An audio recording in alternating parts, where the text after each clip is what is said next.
This video will guide you through the official standards used for the categorization of large, mid, and small cap stocks. To understand how this works in practice, we have to look at the governing body involved. The Securities and Exchange Board of India, commonly known as SEBI, is the regulatory authority that created these standards.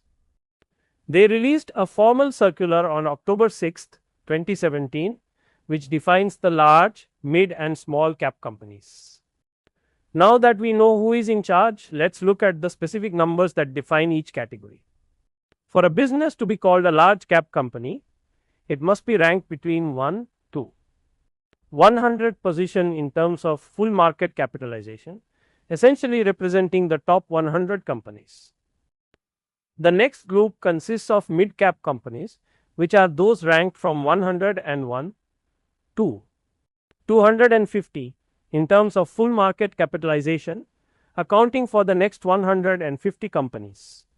Any company from 251 onwards, in terms of full market capitalization, falls into the small cap category. It is also essential to note that every single one of these categorizations is calculated strictly by looking at the full market capitalization, which represents the total value of all of the company's shares.